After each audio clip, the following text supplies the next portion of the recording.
That's me. That's good. Positive. Okay, just me at the minute. Tap, tap, tap.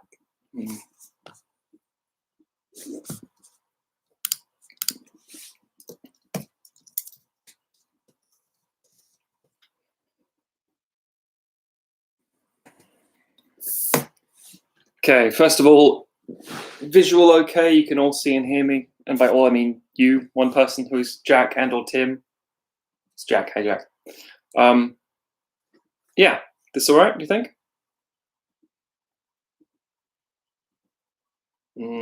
Delay.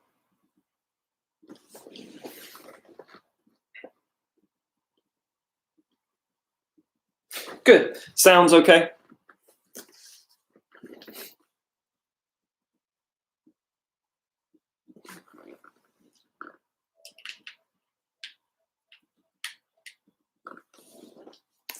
If that's a yes, I'm going to go invite Scarrett. Scarrett.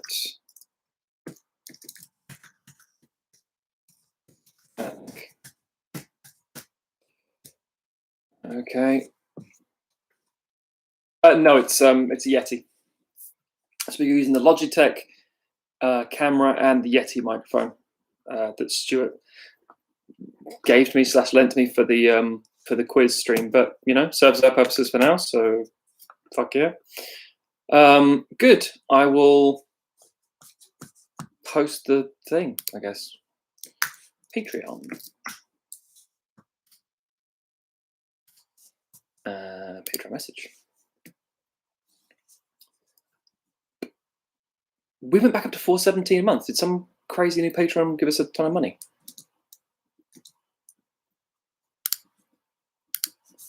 New post. Live stream.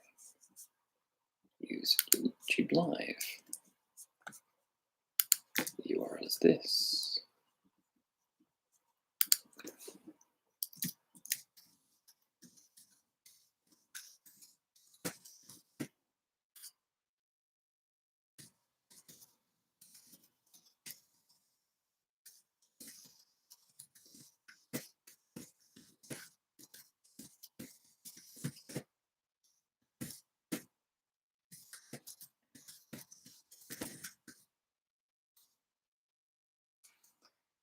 Okay, select tier, just those on $10 plus, and publish now. Live stream and email published. Okay, we should have good stuff. What up, Scarrett? Yes, the milk is to make sure my voice is horrific. Okay, good. Okay, so that's now gone out, I believe. Should be fine. Nothing gross about milk, son. Oh wait, you're vegan or vegetarian? I think you're vegan, aren't you? So, sorry. Just checking my emails. Patreon live stream. So that has gone out to people. So that is good. That is positive. Hey, welcome everybody to my backlash against Joaquin Phoenix's hatred of milk.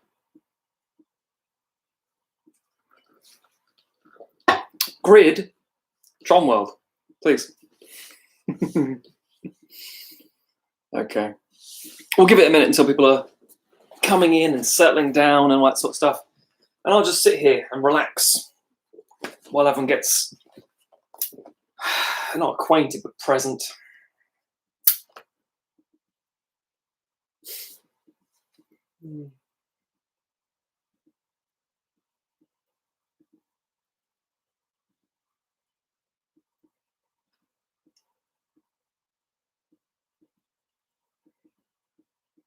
Thank you. Quiz was fun. Stuart and I enjoyed doing it. We'll definitely do another one very soon. We're also going to add a picture round and maybe a music round as well. So it'll be different, but it'll be good. Tell a joke. Canal Scarrett. I'm not good with jokes, so this will be bad. Hang on a minute.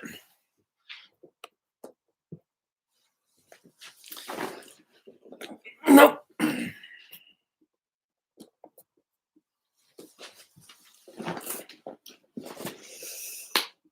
I will give you the first joke I can find on the internet, which is dangerous, but I'll do it. I'm literally searching for the word joke. Sure, that showed up. Hi, I'm the Google Assistant. Go Assistant. Oh, God. Open a TCU is a joke. Although, to be fair, it's a joke that's kind of working slowly over time. It's a long form joke. Very delayed punchline. Might work out in the end. Okay, here we go. Joke. Okay, this is for Mr. Scarrett and also everybody else. Here we go. Why did the T-Rex eat raw meat?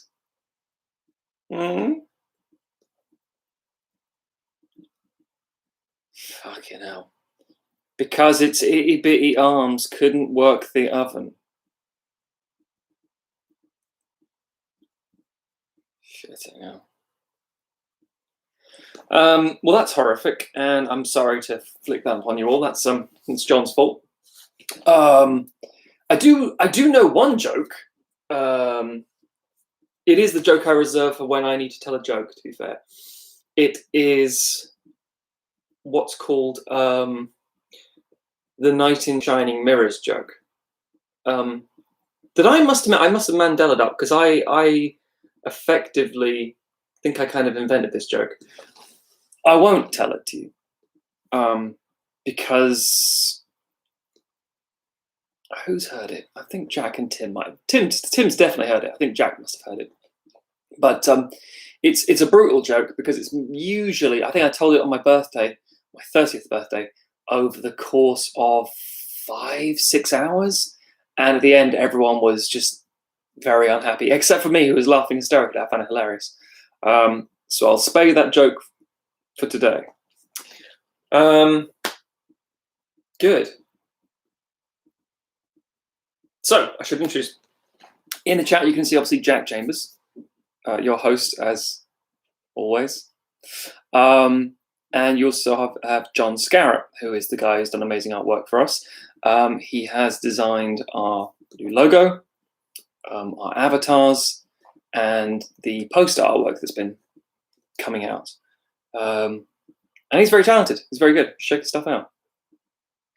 So they're there. Feel free to talk to them as well.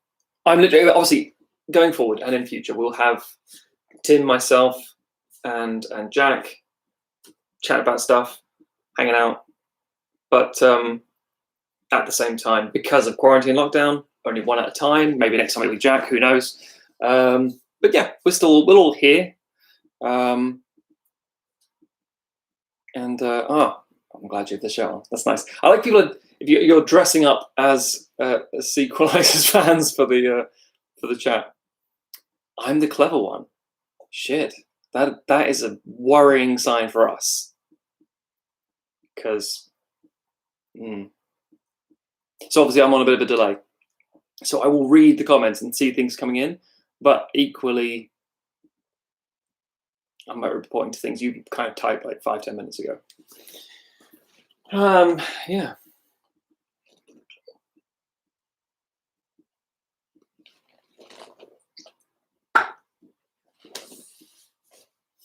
A lot of pressure on me now. I feel like I should perform in some way or do something, but clever equals knowledgeable about films. Thanks, Jack. That's fair. I can't dispute that.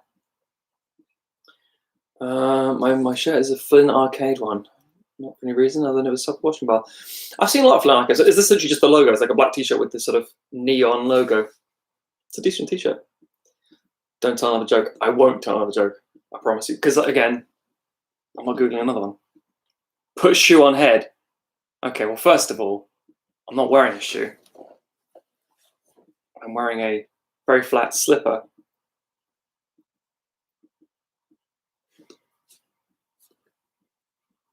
Timothy Moten, everybody. Bastard.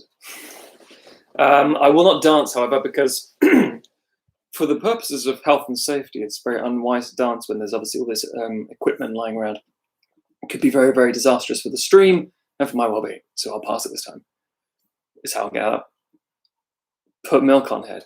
What the fuck? I mean, for some reason I feel obliged to do this because I'm on camera. So I will. But if you mean the stein of milk like this, sure, I'll do that, John.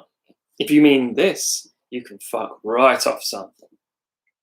So I'm just going to assume you meant this.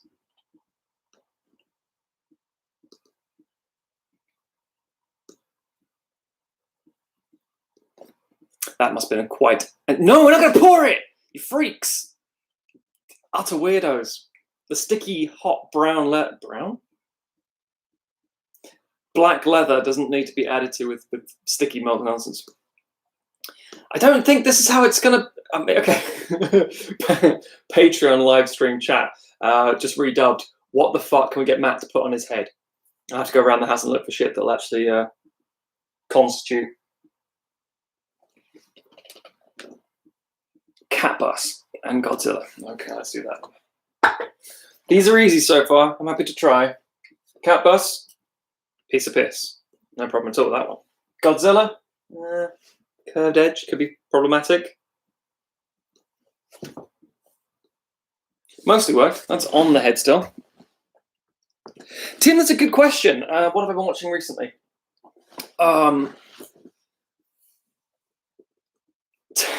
Technically, we have an episode, a Patreon bonus audio thing about what we've been watching recently, where we obviously go in depth about all that stuff. So I won't talk about any of that shit. But I've been watching Tower of God, which is a new anime, which is friggin' awesome because, okay, if you're not ready for some anime chat, I'm sorry, it's happening. Basically, almost all anime in Japan comes out of an adaptation of manga, an adaptation of light novels. So it's very rare you get an original bit of content. However, Tower of God and a few others are adapted from, I think it's Webtoons, which is it's just an online webcomics forum as well. And a lot of it's manhwa, which is a South Korean stuff. But it's now being bought by the Japanese, animated and dubbed by the Japanese because the demand for it is so high. And that's quite a big turning point. That's quite a big move for that industry. So I've been watching that. And it's actually really good. It's the art style's, it's weird. It's not like hyper polished that you'd expect. It feels a bit like it's yeah, it's a bit reminiscent of 90s stuff. In terms of what films I've been watching recently, I've been more rewatching stuff because I had a lot of Blu-rays. I will find it. 1 second. What have I been watching?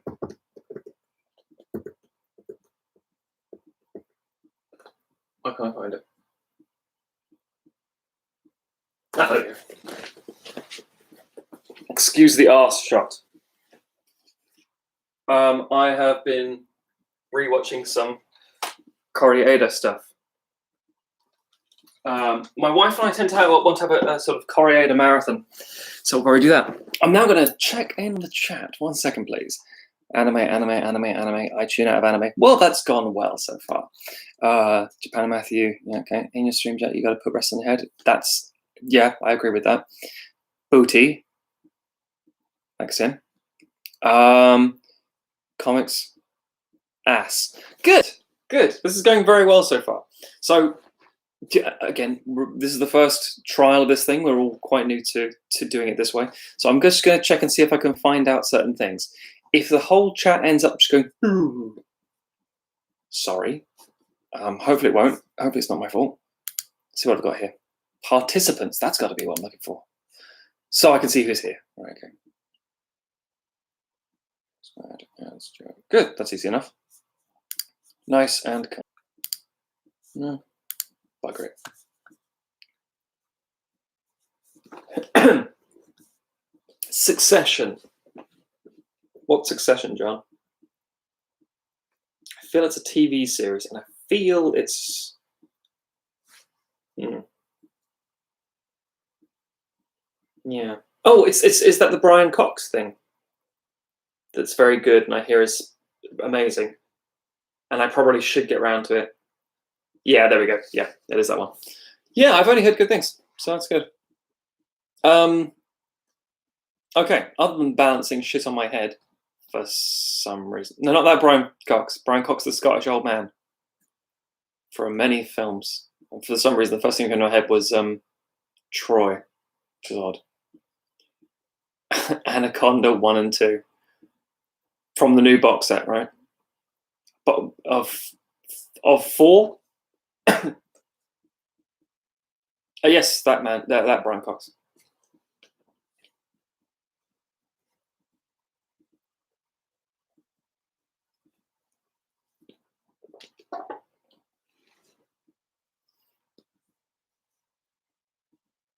It's always very interesting what people think of. I mean, there's certain like characters, like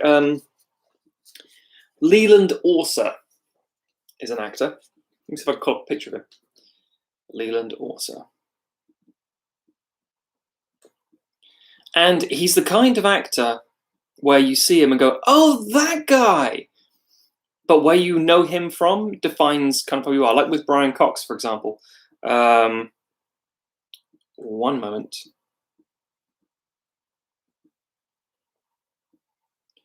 It's very exciting, me on my phone. Looking for a picture. I don't know how to share images on the screen yet, so I'll just have to figure that one out. But if I can do this, that's Leland Orser. Usually wears glasses. Taken. Was he in Taken? I'm not entirely sure he wasn't Taken. Unless you mean the TV series.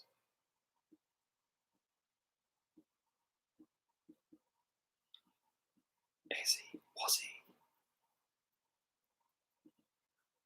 Oh no, he wasn't. He wasn't Taken. I apologize. He is. Yeah, that is correct. So yeah, there you go. It's the whole. What do you know him from? Yeah, the shaky guy from Seven. Yeah, the guy who attacks people with giant blades. I know him predominantly from lots of bits and pieces, but when I first recognized him was Alien Resurrection.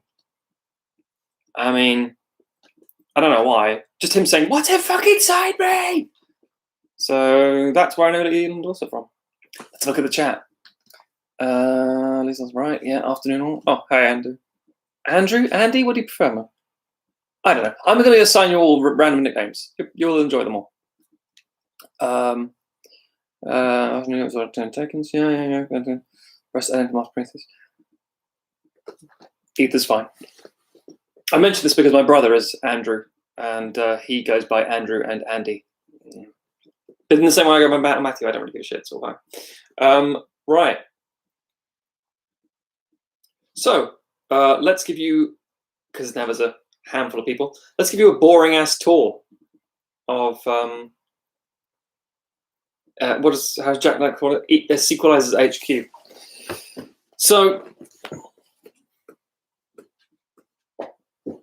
this is massively unprepared. That's where I sit. That's where Jack and Tim sit, close together. That's a bunch of comics and Assassin's Creed stuff. That's a TV. That's some stuff. Bunch of Blu-rays that we all look at when we're recording. A bunch of Blu-rays. Me. Yeah, that's pretty much it, really. And it served us well for our needs, the Mac Cave.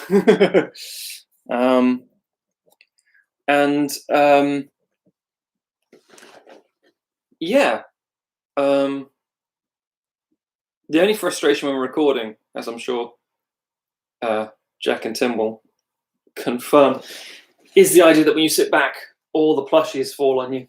It's a pain in the ass. Tim gets assaulted by a Ditto every now and again.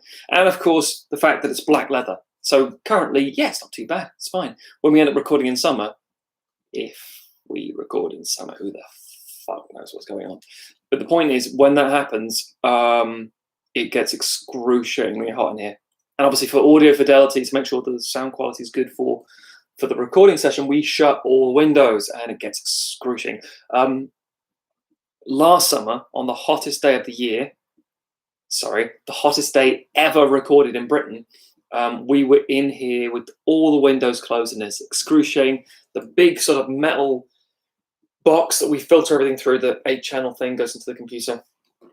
that pumps out a lot of heat. It's really, really hot. And it was obviously me, Tim, Alec, and Jack.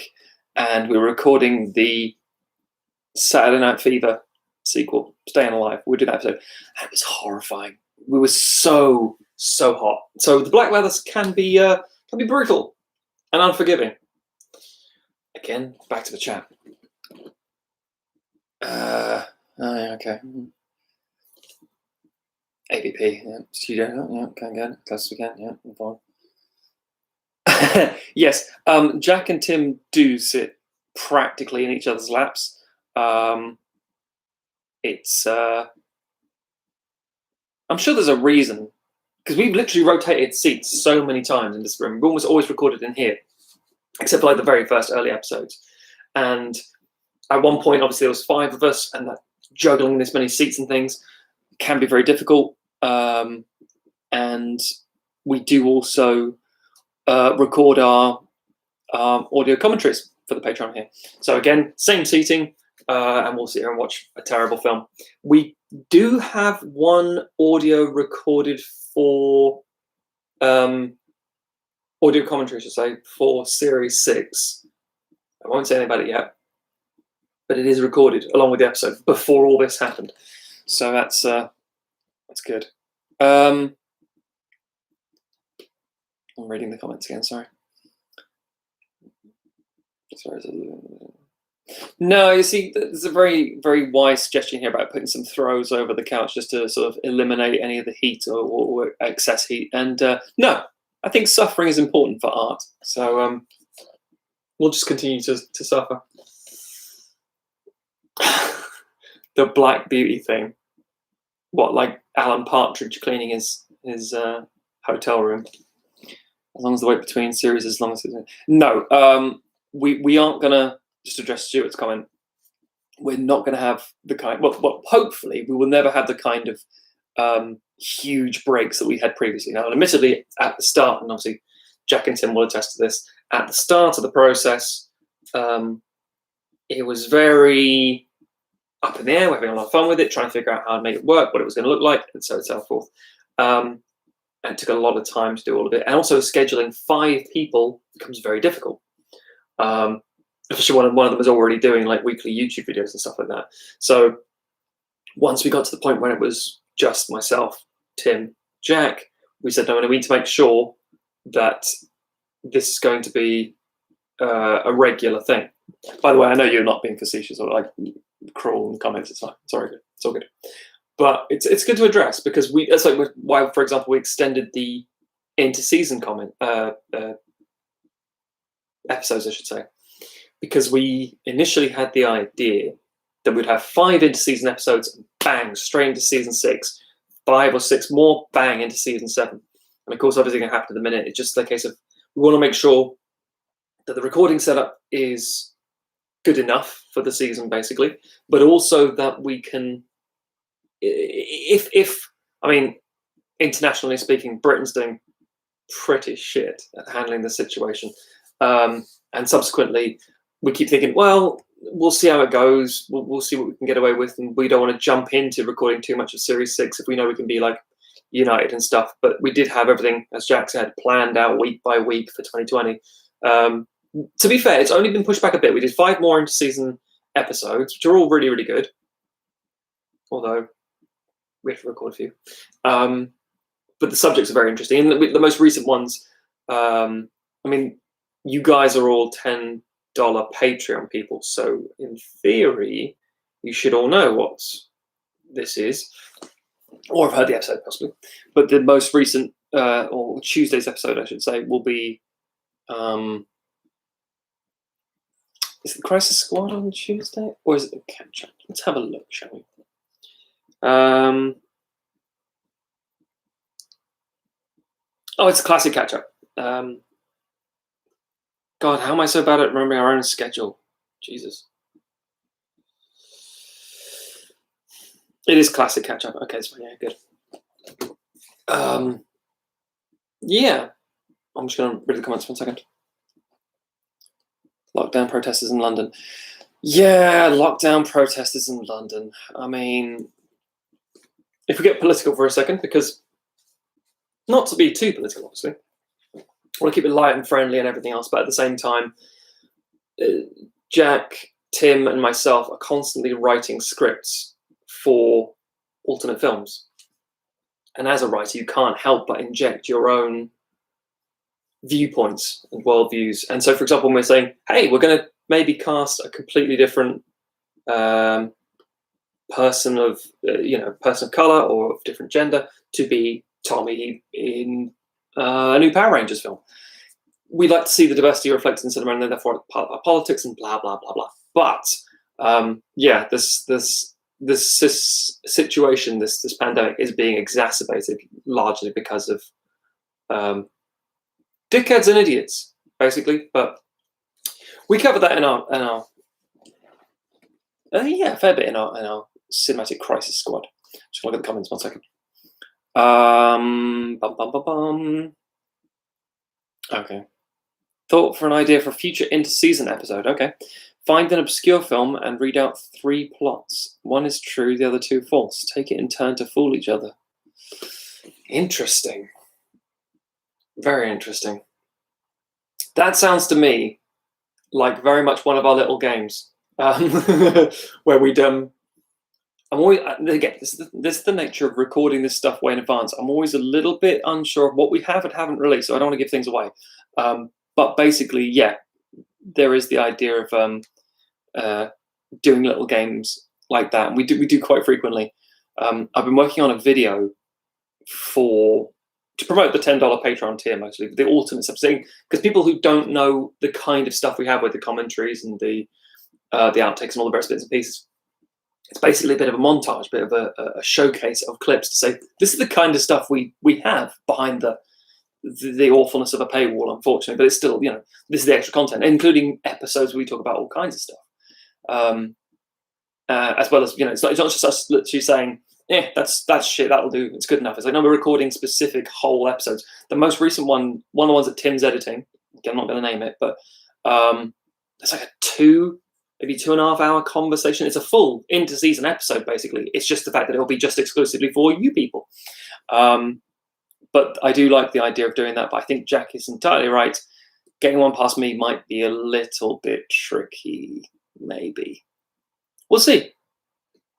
What's been your favourite canon episode to record?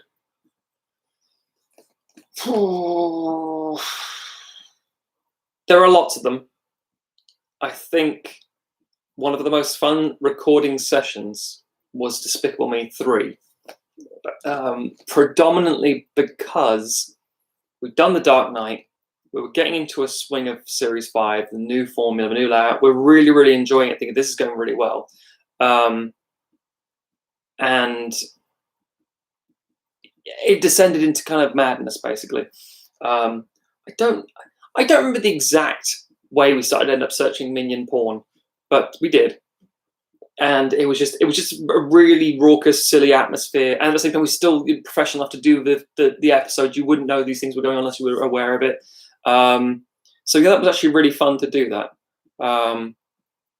As stupid as that sounds, because if we talk about like what was the most, that's a really cool story. I really love what Jack did with Hannibal. That was fantastic. I really love what Tim did with Honey, I Shrunk the Kids. Because it's this kind of thing we think, as a writer, I might have gone a different way. I might have done a different thing. I'm usually the sort of butting heads mindset of us saying, I wouldn't have done that. I like what we have at the minute. I really do like the sort of writer room style dynamic. I think it's really fun to see what would happen. Because again, someone could produce an entirely different thing, but then through just tweaking it, and altering bits and pieces to make them work, it's nice. It's a really good collaborative environment. So they're the other ones I like now. What's here? Sorry. On that note, what's been your least favorite to make? I think the only thing to say about that is, and I'm sure Jack and Tim will say the same thing.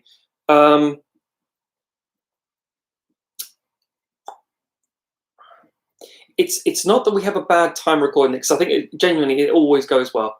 I think if way in the past, just before Tim came on, we recorded The Matrix Reloaded and Superman 3 in one evening. We started at 7 or 8 p.m. and went on to like 1 and maybe 1:30 in the morning. We were all tired, very grumpy. Jack wasn't very well at the time. I think he had a lot of stuff going on as well. And it was just a kind of shitty atmosphere. And that's the only thing that's bad. Other than that, we've had a good time with it, because at the end of the day, I mean, as ridiculous as this might sound, we just enjoy talking about films, and it's a nice, fun thing to do. What do we got here? Minions are still everywhere. Okay, well, that's depressing, but that's fair. I thought that it kind of died off and might have been replaced by Tiger King, but they're everlasting, the bastards. What do we got here? The Honey Kids picture was my favorite of the season. Yeah, that's fair. That's fair. Jack, that was the worst recording segment for me. One of the worst headaches in my life. Yeah, and the thing is, because you obviously, especially with Jack, he has to pay so much. Well, a previous format pays so much attention to really analyze what the pitches were like, any scrutiny, and then obviously basically hold Alec and Stuart, and at the time Tom and myself apart. So hang on, let's just do this logically. So quite demanding on Jack. Patreon app. Sorry, man. I will quickly just check, make sure there's no. I'm sure you guys are already on it, but I'm gonna just double check and see if there's any comments or problems, people saying, "Oh, I can't connect" or anything like that, just in case. So please feel free to look at the top of my head for a few minutes.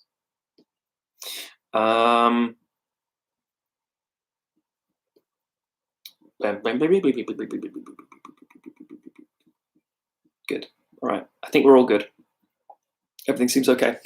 Right. So, while we're here, I don't have a good way of doing this. I apologize profusely to everybody involved. We'll figure it out next time. But while we're all here, John Scarrett.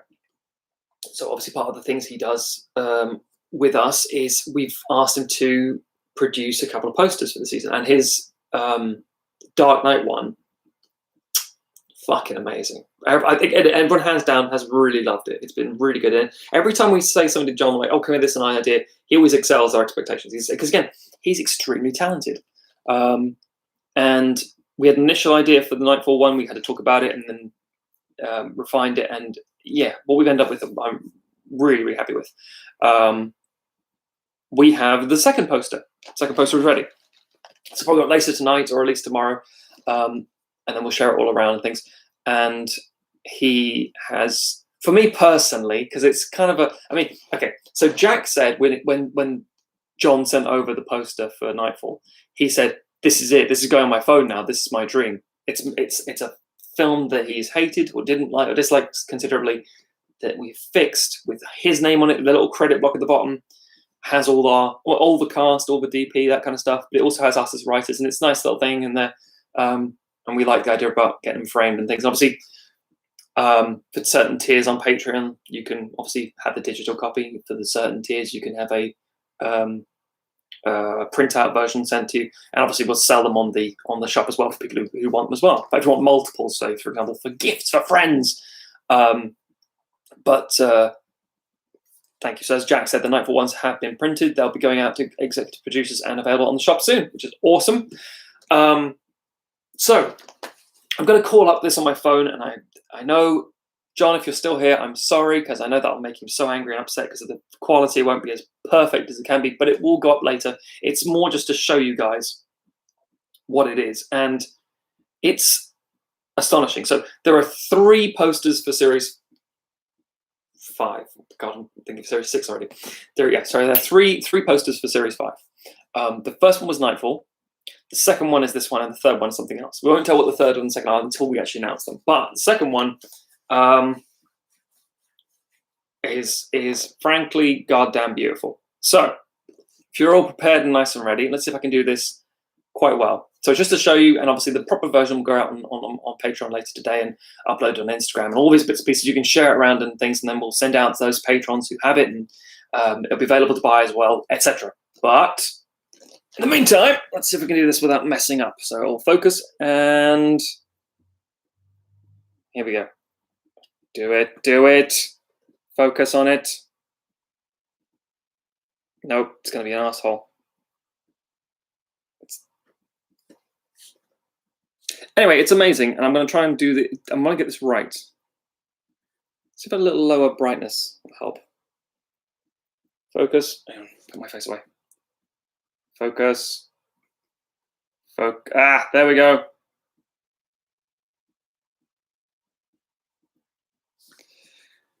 That took a long time. Sorry, I'm so sorry. But it is genuinely spectacular. When this came through, I was like, holy shit, this is good. Because it's one of those weird things when you see this stuff, when we write the script, we think that's quite feasible. That's a great idea. That's a really nice thing. I wish I could have seen that. And with John's artwork, it's, oh yeah, John, if it's possible to upload it. I mean, again, I don't know about the chat format, but if it goes on here, please by all means do that, because then you can actually look at it properly. But I don't know how that might work. So you do that, and if it works, it works. If it doesn't, it'll go out later today, so you don't have to wait too long. But yeah, sorry, John, no button, so we can't do that. But as Tim said, channeling Drew Struzan, and it's the idea of trying to create something that's obviously pretty and beautiful, but at the same time something that's really looks like it could have come out at the time, and it looks, if I could better word, real. And seeing that puts a real, it sounds stupid saying a real reality to it, but it does give it actual weight, and makes it feel more real. And it's very, as a filmmaker, when I write something down in a script, if I'm like doing a Super Happy Kill Time episode or something, and I've written down so and so does this, and then we go and film it, it's just really touching to see it come to life and think this is amazing. So obviously John can do something that Jack, Tim, and myself can't do, because yes, okay, maybe we could study art for a very long time and maybe get a bit better than we are, but it's not just that. It's just but as I say, this will go out later today. You'll be able to see it in full detail and pour all over it, because it is amazing. So yeah, exciting times, exciting things. But yeah, my only not reservation, my only concern is that I'm going to love the shit out of all of them, which I have thus far, and we're going to roll through so many that I'm going to run out of wall space really fast, because I'm going to want to see display them myself. And it's like, right, what do I have left now? Admittedly, I've got some blank walls. I can do something. Yeah, obviously, I should also point out, bit of a plug. John's just recently done his new zine, his Keanu Reeves and Cats. That's available from his site, I believe. So if you want to go ahead and get that now, it's very, very, very good. I'm sure we've been sharing it on Twitter and things like that, so you should be able to see some images and things. But they are very, very cool and very funny. I like him. I like his series of actor and things. I like him a lot. How big are the physical ones? We decided on, if I remember correctly, A3 in the end. I'm waiting for Jack to say yes, because he's probably got one sat in front of him in his house. You can only pick one: Street Sharks, Hawk Aliens, or Peter Frampton. I see. So Hawk Aliens are nonsense. They're just fucking nonsense. So I don't think I could pick them. Peter Frampton. The music of Peter Frampton is fine.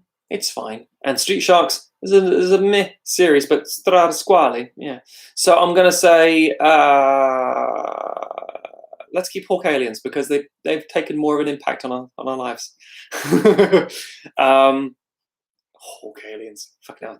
And we had this conversation saying just flying xenomorphs would have been fine, but Hawk Aliens.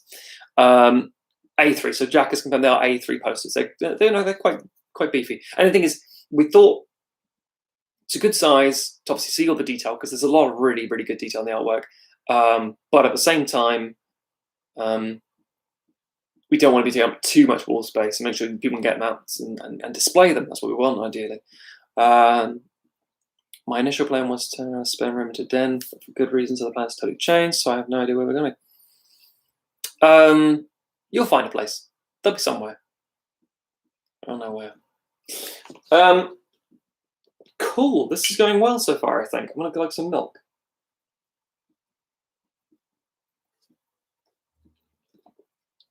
Quite beefy. So, I'm not sure, actually. I don't know how many people have seen this. But basically, the Sequelizers Gallery. We should do that. The Sequelizers wing of the National Gallery. What was I going to say? Something entirely flipped out of my mind. No, that's gone entirely. You're welcome. Next Patreon goal. Well, we need to get our first Patreon goal. Actually, no, that's not true. Sorry, the first Patreon goal was to stretch to 12 episodes, so we did that, yeah. You may have noticed we shifted the thing. So we now have the 500 tier Patreon goal being the MCU chat. Multi-part thing, like 2 or 3 hour long episodes, really, really big recording session sort of thing to address the MCU. Because a lot of people do get this question all the time, and we'll probably cover that in the listener feedback episode. By the way, if you have any questions, make sure you've sent them in.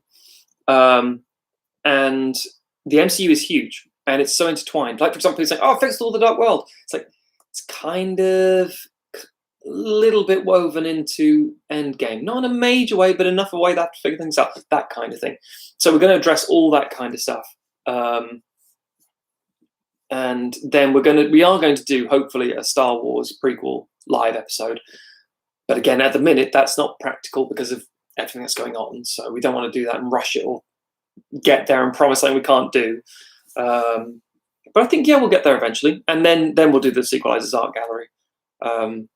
Stretch goal. Next one. Do you have any Animal Crossing codes? Did I miss something? I kept missing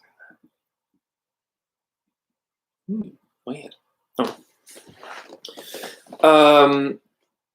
The only thing about Animal Crossing in the minute is my wife was playing, and like she's playing it now, and there was a storm, and she said you can only catch certain fish in the storm. And I'm like, okay, knock yourself out. Oh right, art. Okay. Oh, interesting, art. Animal Crossing, of course. Yeah, that's a good point. Oh, okay. Bold talk here. I rewatched the prequels yesterday, the Star Wars prequels. Bar the slog of Attack of the Clones, they're functional and fine. There's a validity to that. I think Episode 1 holds up. The Phantom Menace holds up visually because it's practical effects, but it's dour and boring. Attack of the Clones is very melodramatic soap opera nonsense that ultimately tries for something, but it's very boring. And then Revenge of the Sith feels like it's going to correct itself and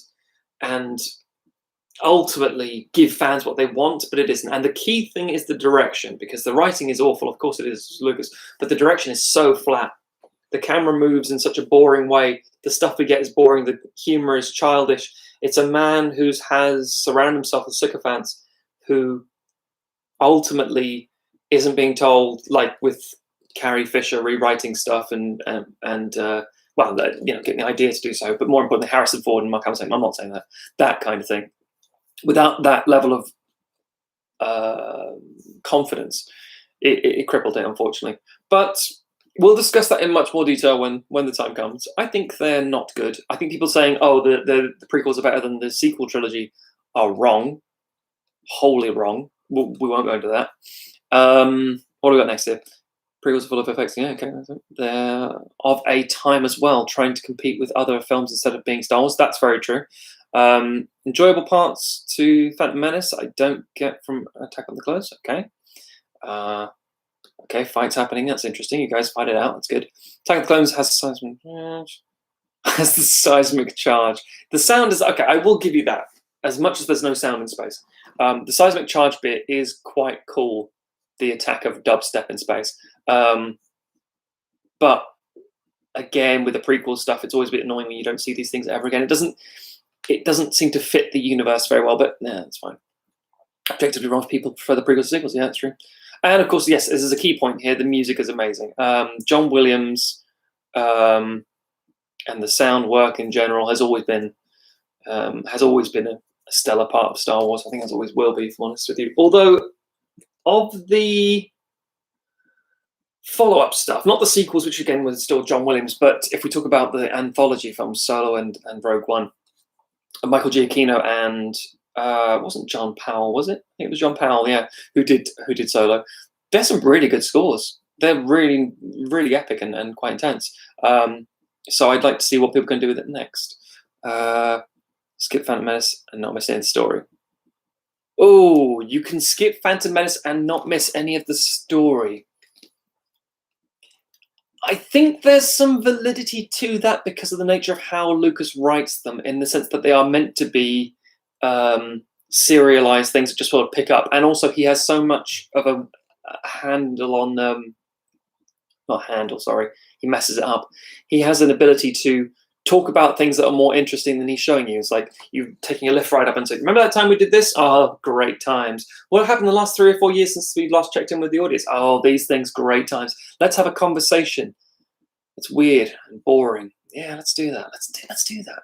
So I do understand what you're saying there. I don't know if I fully agree though. Battle of the Heroes. Okay. Bold statement, Rogue One is my favorite Star Wars. Yes, Rogue One being your favorite Star Wars is not that bold, because Jack Chambers will likely pipe up and say, mine too, because that's ultimately Jack. I don't necessarily disagree. I think there's some flaws and issues with Rogue One, but I think it's a very, very commendable piece of cinema. I think it's decent. I think Gareth Edwards gets a lot of shtick, but actually, again, I'm one of the people who really, really, really likes the 2014 Godzilla. So maybe I'm the weird one. Oh, poster link. Wait, what poster link? Where? Hang on, John. Mr. Scout, I think you'll find if you try and post a link, YouTube might get rid of it because it's being, protecting the people, censoring the artist, all that kind of shit. But I don't know. I could be wrong. Do you think the Phantom Menace was supposed to be Jar Jar Binks? Let me level with you, Mike. I think anything retroactively where people sort of pick up on things and go, oh, Georgie boy, George Lucas, he had a plan. He had a plan. And you're like, yeah, no, we don't think he has a plan. We don't think he ever really has a plan. I think he literally takes them as and when he gets each film. There's no stuff. He'll talk a big game and say like, oh, well, in Star Wars, I had this idea to do a thing, and he was going to be his father. Maybe he did. That bit might be true, but ultimately, Leia being the sister, for example, bullshit. That was a last-minute tack. There's got to have been a last-minute tacked on thing because there's nothing in there that really cements it. It's like a writing a television episode a week kind of thing. It's like, oh, okay, what do we do here? Rather than having a full season plotted out because you don't know the future of your show. Or his film in this case.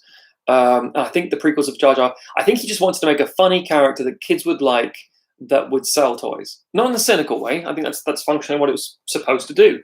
And if you look at the behind the scenes film they were making at the time, it was like, he's just going to walk like this because he's kind of dopey, kind of silly. We've never had a funny character like this. And, C-3PO's been kind of funny, but never this funny. You're like, oh my God, you were trying really, really hard, and this is what you came up with. So I don't think, if I'm honest with you, I think everything with Lucas is quite surface. When he says the Phantom Menace, he means Darth Maul, or maybe if he's being really sneaky, Darth Sidious and the Rise of the Empire. Because as much as he can tap into a sort of audience sometimes, and a really relatable thing by creating Star Wars, I think he doesn't have the writing chops for that kind of arc overview. Let's see.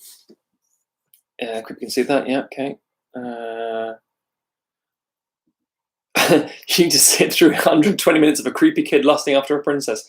This is true. People formulate their own plot to fit. That's also very true. J.J. Abrams is an appropriate heir to Lucas, says Tim Mayton. Tim, I think you might be on it. I think you might have nailed that. Very true. He's kind of doing a fan theory to his own movies, but yeah, okay. Would it have been better with Michael Jackson playing him as he wanted? You mean Cities for sure. Pretty bad compared to the original trilogy. This is very, very true. Perfect. Yeah, no. Well, this is all very good, very good. We're all getting on very well. So, I mean, this last 50 minutes or so have flown by. I feel like I should put something in front of the screen, just show you some shit from around the room or something. I can't think of anything of real significance. I mean, we've kept a rope around where Jack sits to keep his butt crevice and his groove in place. I'm kidding.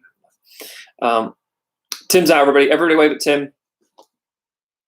Tim's got to go out and meet up with 10 people in a public space. Oh no, that's forbidden. Show us your Assassin's Creed shrine.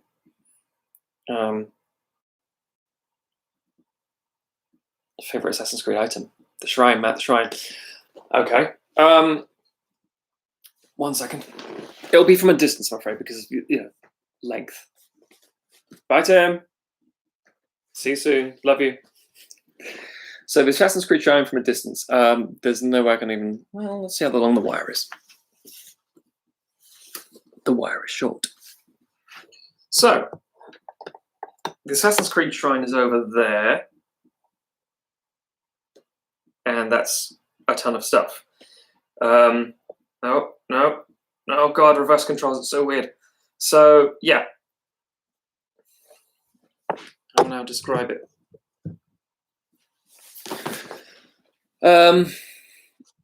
It has collector's art book stuff. It's got a statue from each game, I want to say. Lots of bits and pieces, things that Stuart's given me, freebie stuff that he's been given from his video gaming contacts and ways and all that sort of stuff, and art books from collector's editions, the steel books. There's some other comics up there as well. The tickets for the live show. So I never did it in the States, in like Los Angeles and New York and a few other major cities. They did one in London, but we're going to do more in April. But obviously, But Jack, his fiance, me and my wife went to London to watch the Assassin's Creed Symphony, and it was fucking brilliant. It was really good. I haven't been to. I've obviously been to like the theatre a lot and opera and things like that, but I've never been to a live concert for video game music or film music, for that matter. Now I think about it, I don't think I've ever had it, because I know they did like John Williams music for the form like Jurassic Park in front of the actual like live scoring, as it were. But it was very, very cool. It was one they would literally work their way through each game in the franchise, and there's obviously quite a lot of them. It was nice hearing the evolution of the music. It had like a big screen at the back playing the games, or footage from the games and the story and stuff. But it's very, very cool. I really, really enjoyed that. It was a nice like, one-off, unique experience. To answer the question of my favorite Assassin's Creed item, I would say that's difficult. I'll bring it over. Give me a second.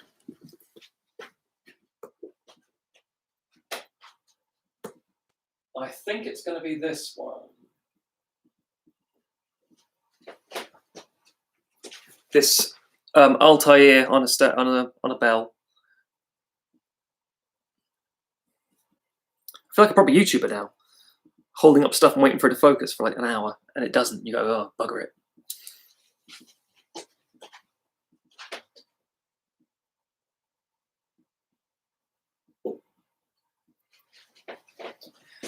So the reason that's my favorite one is because Altair was the first game I played for obviously Assassin's Creed, the first one. It really got me into the franchise. I really enjoyed it.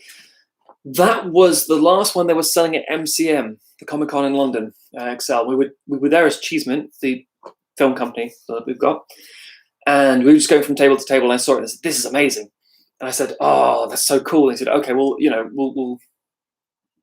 we'll keep an eye out for you." And I said, "Thanks." They actually put it to one side and said, and then found us at the table and said, "Do you want this for 20 quid?" And I said, "But it's a £50 thing." And I said, yeah, but you're a nice guy and you're stuff cool. And I was like, "Thank you. This is Merchandise Monkey, I think they're called." Yeah. And it was just, there's the thing about when you're when you're at conventions, it's really cool in general, but when you're hosting or you're behind a table, then it's even more cool and you interact with a lot of people and you get a lot of friends with the fans and obviously all the people there as well, the other exhibitors. So yeah, that's got a nice little personal significance for me. Next up, let's just do a big catch up here. Show and tell. It's become this way, but again, we can do that. Favorite Assassin's Creed game? Assassin's Creed Brotherhood. I know Assassin's Creed 2 is the legendary one everyone loves, and it's fantastic and brilliant, and I agree. Assassin's Creed Brotherhood did the same thing, great game, and also had multiplayer. And it wasn't just like a run around and stab each other multiplayer, it was cat and mouse games. Very clever, really good. I also love the Black Flag re-energized and reinvigorated the series, and I also love the fact that Origins is just fantastic. It's a really reinventing the show again. So there are good points where they keep doing new things. So I think that's my general answer. Now you know Ashen's Fields. Yeah, I know. Team Ezio, Connor. The love for Connor, man. I'm not disputing it. I'm just saying it's interesting because Assassin's Creed 3 is either like heralded or lambasted, it seems. But that's a conversation for another day. Black Flag. Yeah, I think everyone enjoyed Black Flag because it was very free and very fun, and it kind of partly tied into the overworld stuff. But Origins and Odyssey are the ones that have sold people recently because of the reworking of the franchise into like a bit of. Although Rogue, shit, yes, Rogue is massively underrated.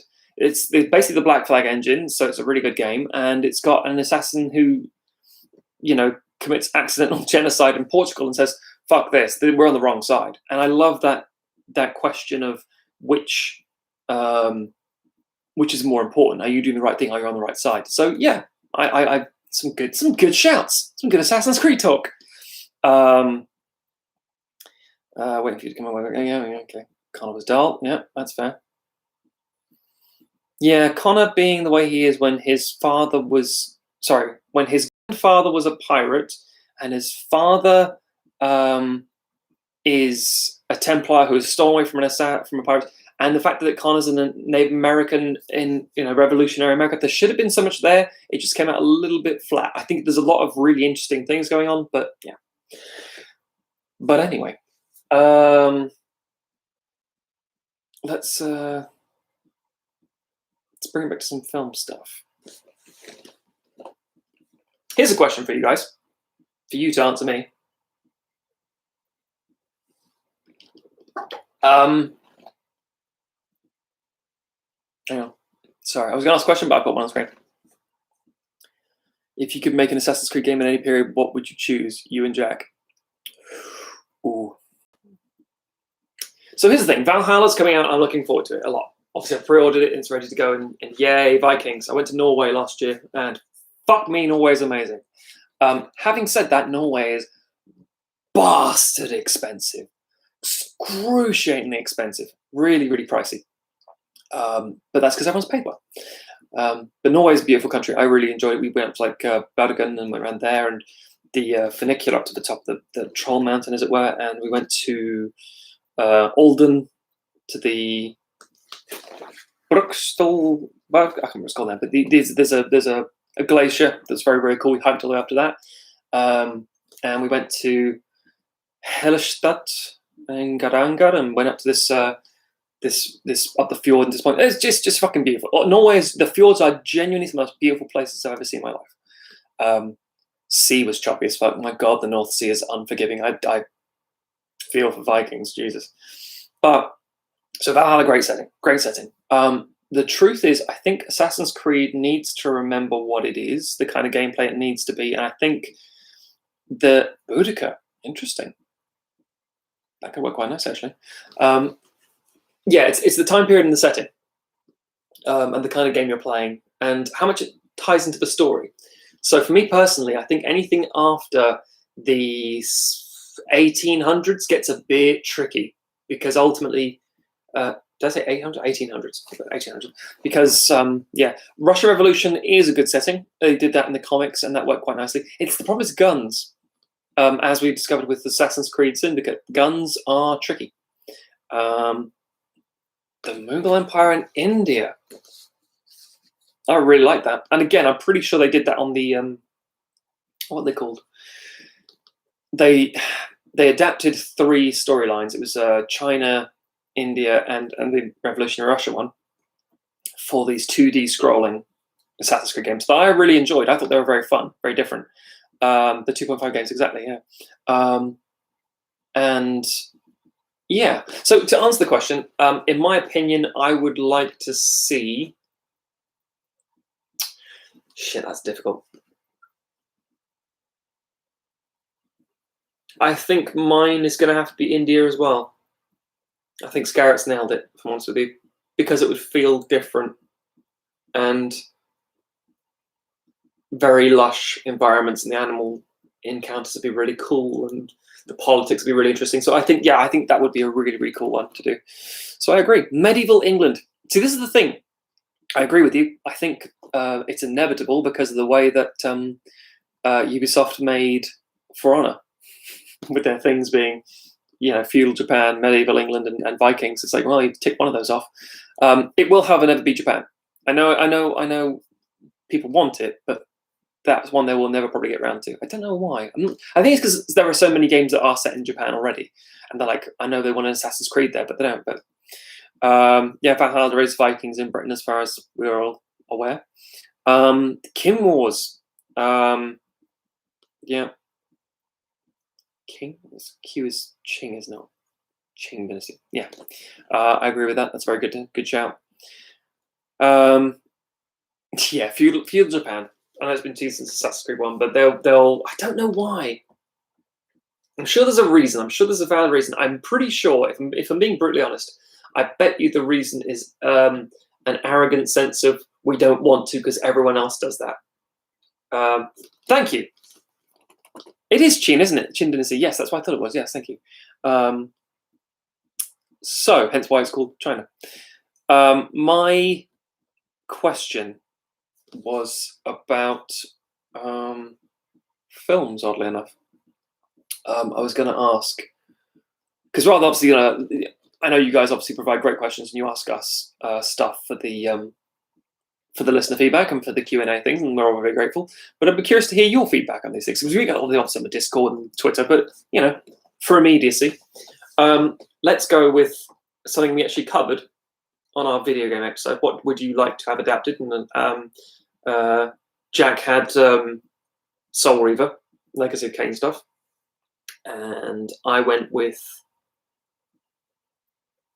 Holy God, how can I remember what I went with at the end? Some loyal fan of the show, help me out. What the hell did I go with? How have I already forgotten what my pick was for video game adaptation? Oh, it was Tenchu. Of course it was. Yeah. Metroid. Metroid would be very interesting. Here you go. Let's just drill down that vein for a second. Metroid. Who would you cast in the role of Samus Aran? Who would be your main Metroid casting? Because that's a tricky one. I mean, the actual body armor, that's just armor. That's very specific. There's a Nightmare Before Christmas game called Oogie's Revenge. I'd like to see that. Scarlett Johansson. That is the perfect answer. Get out. Charlize Theron. Not a bad one. Sorry, Theron. She pronounced it. Sorry, Theron. Michelle Rodriguez. So let's just dissect those. Scarlett Johansson is an interesting shout, because as much as we give her flack for doing all the things she does, she is actually a very capable and very good actor in a lot of roles. Specifically, her stuff for the Oscars this year of Jojo Rabbit and stuff. She's and obviously Marriage Story. She was very, very good in that. So I fully understand that. That's a good shout. But I don't think she's appropriate for it because, of course not. Michelle Rodriguez, I don't know. I don't know if she's got the chops behind her. I think she's good in what she turns up in sometimes, but Christ, she can be fucking flat sometimes. I mean, like really bland. I think it's just a bit too. Charlize Theron, yes, she's genius. She's a very solid choice for that. That's actually probably the strongest thus far. Samara Weaving. She's an Australian actor, isn't she? 1 second. Samara Weaving. Oh, there she was. She's Australian. Yeah, feasibly. It'd be nice to have someone who's a bit about out of the usual casting field. That's actually not a bad shout. And she's in the new Bill and Ted film. Interesting. So that's interesting. That's one. In the 80s, it'd been Sigourney Weaver. It would have been Sigourney Weaver. I think you're right. Or it would have been Pamela Anderson, barbed wire style in the 90s, because the world makes terrible films. Cate Blanchett. That is a very interesting shout. I like that because Cate Blanchett's an amazing actor. Has history with the physicality stuff for doing films like Thor and things. So I think that's interesting. Rosario Dawson. That's really good. That's really good. She's always good. I kind of wanted her to be Wonder Woman for a long time. I think she'd still be good Wonder Woman, but that's good. Good girl. I know you put that in humour purposes, Stuart. I'm just playing along with the humour. Rosario would be great. Yeah, great. If she wasn't already Captain Marvel, Brie Larson. Good Sams. Yeah, Brie Larson's a weird one. Again, she's a very, very capable, very good actor. She's shot up very quickly. Yeah. Mary Elizabeth Winstead. Yeah. Very capable, very good. I liked her as a huntress. My only complaint with Birds of Prey was that there wasn't enough huntress. I feel like we discussed, yes, we did. The what we watched recently, the first episode of that, we discussed Birds of Prey and things like that. So all the grievances are in there. But she's very good. She's good in most things I see her in, to be fair. Yeah. My game movie would be Transistor for me. The music in that game is epic too. Transistor. This is where my video game knowledge fails me. Andy, give us a bit of an overview of Transistor, please. Just if it's a console thing or a PC thing, is it a 2D thing? And while you're doing that, I'm gonna Google it. Transistor, amazing. Okay, everyone's fans of Transistor. It's me who doesn't know what Transistor is. Fuck you, bastards. Let's have a look. Well, it's got extremely good reviews. It looks really interesting. I very much like the visual stylings of it.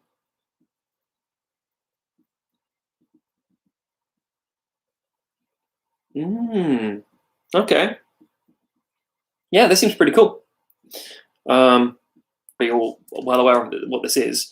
Very Tron, cyberpunk strategy RPG with the talking sword. They also have an LP for the soundtrack. It's on Spotify. I'll definitely check that out. Nice. See, that's the kind of thing I think. Smaller, more independent sort of things. Because I mean, people say having now played. When we recorded that episode, I hadn't done my huge PS4 catch up. So now having played things like God of War and all the Uncharted games, I understand people and Last of Us, for example. I know how many people say, make that into a film, make that a film. I want to see that live action, and I get it. But I also think that some of those things in the cinematic quality of what they are works best in the interactive medium. So, for example, in my opinion, Uncharted, the things that make it good and things that make it cool wouldn't translate as well on screen. I'm not saying it's impossible, obviously. I think it's entirely possible, the right cast, the right things. I always maintain Bradley Cooper would be a good Nathan Drake. Don't at me. But if you strip down all that stuff and make it just a film, it would come out just a very average National Treasure kind of film. It would be, the dialogue would be the stuff that's endeared in the game would be actually quite dumb on screen, and it'd probably be casted with Chris Pratt and it'd be like, another one of these, and it'd just be, I don't know if it would work as well. So we got hit. I also think Deus Ex would be a great film. Yeah, Deus Ex would be fantastic. I really think that's a good thing. But as Jack has said, setting would be great for a film or TV series. And especially with the way what they got Westworld in Series 3, I agree with that. No spoilers for any of that stuff. I'd like to see Skies of Arcadia, but I don't think it would translate too well. It's an obscure, amazing JRPG and would have to be cut down too much, maybe a TV series. That's usually the problem, cutting these things down, because everything has to be sacrificed along the way, and all that stuff that, if you think about what you love about a game, whether it's a big, especially RPGs, the stuff we tend to love, other than the big reveals and the big obvious, like, you have to have this, you have to have this, you have to have this in order to be officially a adaptation of this project. Once you strip that stuff away, you lose the core of what you like about it. It's, you know, the curse of this kind of studio interfering, meddling stuff. Let's see. So much as I love the game's stories in them are not the greatest stories, as they are flawed in some aspect. As you say, it doesn't translate to film. We enjoy them, nothing because we took part. That's that. Yeah, I think that's very much it. Ace Combat games. That's interesting. I mean, we got our Top Gear movies. I would love a Fallout anthology series. Very interesting. I mean, apocalyptic sort of stuff is very easy to do. Wouldn't be too hard to make that stuff. I mean, what's the? My wife was watching recently. I haven't got around to myself. Tales from the Loop. I know it's an adaptation of an RPG, but that universe building, it's quite nice. And for a sort of high prestige television of 10 episodes, 8 episodes, I think you can do a lot of interesting stuff. Mass Effect. Okay, I love Mass Effect a lot. It's too much. I don't think you can make it into a film. And I hate this because I hate the fallback we have, which is you can't do this as a film. Anytime someone says you can't do this, I feel they haven't got it right. So, for example, Denis Villeneuve saying, of course, I'm making Dune as 2 films, or this opening of Dune 2 films. It can't fit into 1 film. And you're like, good. And it's so rare to think of now an example of a film that is split into 2. And I don't mean I don't mean an installment split into 2, like a final Twilight or a final Harry Potter or a final Hunger Games, where they just let's just bisect it. So we got all the character building and then all the payoff, and it's like that's a bit unsatisfactory. But to separate it as an actual thought process, how The Hobbit was supposed to be with Guillermo del Toro, that kind of thing, that's quite interesting. But having said all that, Mass Effect, it's big. And I think the thing we love about Mass Effect isn't necessarily the plot of chasing one rogue dude. It's more the idea of the friendships and the interactions and the story building and all that sort of stuff. Back to the Future, yeah, like Back to the Future sequels, the sort of film both at the same time, or depressingly, The Matrix Reloaded and Revolutions. XCOM 80. So XCOM, I haven't played it myself. I have a lot of friends who play it, and I have some friends who have the board game version, oddly enough. So I'm not exactly familiar with story, setting, plot, etc. But from what I understand, that could work. But again, maybe long form TV would be a little easier. Also, choice of making me Mass Effect have to choose one line. Yeah, there is also that point that Andy makes about Mass Effect. Anything with a storyline, or even like BioShock, which is always one I've personally wanted to direct. Like I can make that work because you can do things that have different endings. Unless you film different endings, like the Clue film from the 90s, unless you intentionally make something like that, which is very, very difficult to get away with, or Bandersnatch style sort of thing, you end up with a defined continuity. So suddenly all the options of what could have been is irrelevant because what the studio have shown you is the official story, and that gets a bit tricky. XCOM TV series film might end up as another sci-fi invasion film. I think that's the problem, isn't it? I think things that make these things unique isn't just the setting and the story of the game; it's the gameplay and the mechanics as well. That's why we lose something in translation. I mean, the Tomb Raider adaptation with Alicia Vikander, it's perfectly serviceable. It's fine. In terms of an actual representation of the video game, the most recent reboot stuff, it looks pretty good. It's pretty on point. Problem is, it loses a lot of the appeal of the games. But again, this is something we come to when we're talking about like sequelizing stuff. Just the idea that on paper it can work. That doesn't always mean it will work. But most of the time, we are correct. XCOM makes a great setting, but you've got to get a good story out of it. Yeah, that seems to be a bit of a hang-up for these things. Okay,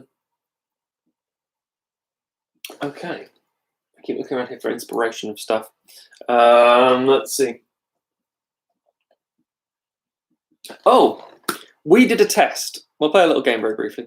We did a test I did a test stream for the executive producers. and we were basically doing a bit of a top trumps. And because we've got enough people, we probably do this in quite an interesting way. So we'll go with whoever shouts out first. Let's go with that. 1, 2, 3, 4, 5, 6, 7, 8. Pick a number between 1 and 8.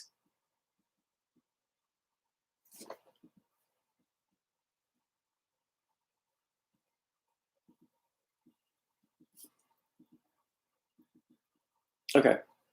I'm seeing first and 6, which I assume means 1 and 6. Let's go with that. So what we're going to do, Stuart against Mike, and we'll come back to other people in a second. Oh no, this is first. Oh no, I'm thrown. 5-5. Hey, tell you what, we'll do Stuart versus Mike, and then Jack versus Stuart. We'll do this sensibly. And what we'll do is I'm going to pull out a random film from the shelf, hold it up against another random film. We're going to decide which one is better and or won. Now, obviously, because of what's on my shelves, it could be some monstrous shit. So we'll see. But let's have a quick look. So going with Stuart on shelf 1 and Mike on shelf 6. So 1. Good. All right, 2 seconds. I'll try and avoid. You did shout first, so I did. Oh, okay. Fair enough. Well, fuck it. We're doing this now. It'll be perfect. Right, so 1 and 6. 1, 2, 3, 4, 5, 6. Okay, that. And whatever this is. Okay, so shelf 1, as chosen by fate, randomness, and Stuart, is going to be, oh, good film. It's a solid film, My Neighbor Totoro. Well done. This is going up against Mike's inadvertent pick from shelf 6, To Kill a Mockingbird. So,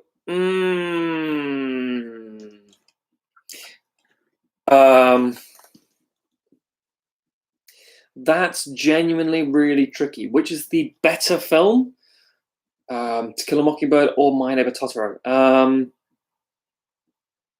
I mean, To Kill a Mockingbird obviously says a lot more. It's a film of substance and poignancy, and it's a timeless performance. It's stood the test of time. It's a great adaptation. My Neighbor Totoro is beautiful and fun and the perfect thing to relax with at the minute. So, yeah, I'm personally going to have to say To Kill a Mockingbird wins it, I'm afraid. Make up your own minds. What do you guys think?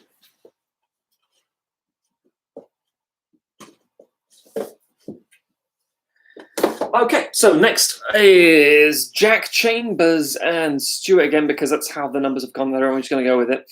5 and 5, both from the same shelf. Interesting. Let's try that. 1, 2, 3, 4, 5. Okay, 2 random films and 5. Out the back.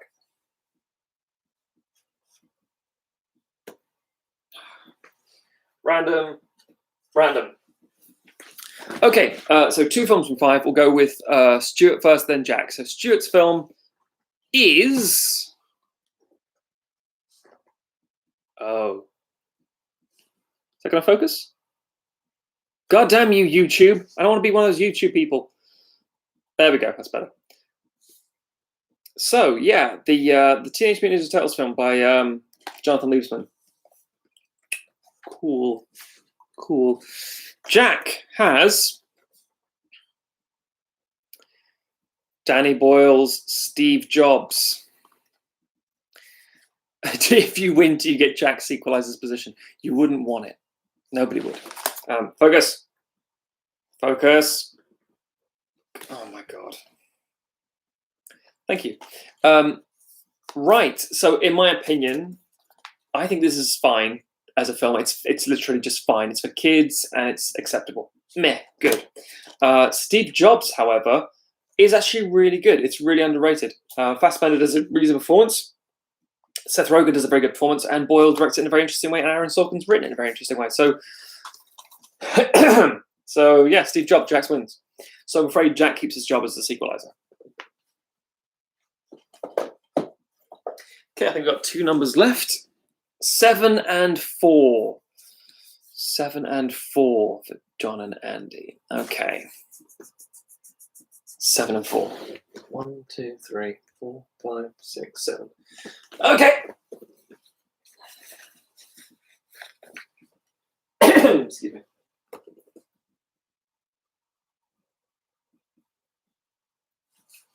So 7, 4, and where's 7? 1, 2, 3, 4, 5, 6, 7. And 7. All right, okay. So 4. 4 was Andy.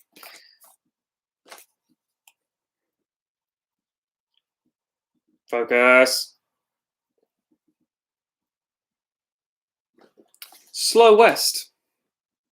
A really solid Western filmed in New Zealand. And yeah, great. I mean, great performances all around. Really good vignettes. Ben Mendelsohn, because as Chambers will say, Mendo all the time. Great. But it is back to Fassbender. That's another interesting point. So that's 1. That's from shelf number 4. Shelf 7. Ooh, singer. Focus. Valkyrie.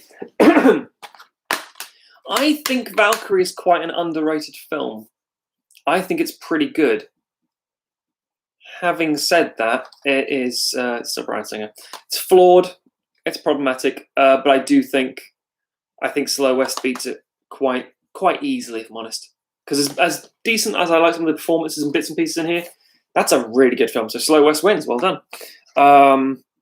Mendo Good Crow. Yes, Mendo Good Crow entirely. I think no one would doubt that. Tom Cruise Bad Crow. Where do we go? There we go. A little bit of Blu-ray top trumps. I think I've got all the numbers done. I just want to make sure I haven't got missed anyone off who said one. No, everyone got their thing, so that's good. Speaking of Mendelsohn, have you seen The Outsider? Is it the old one? The old film? 1 second while I check if it's the film I'm thinking of.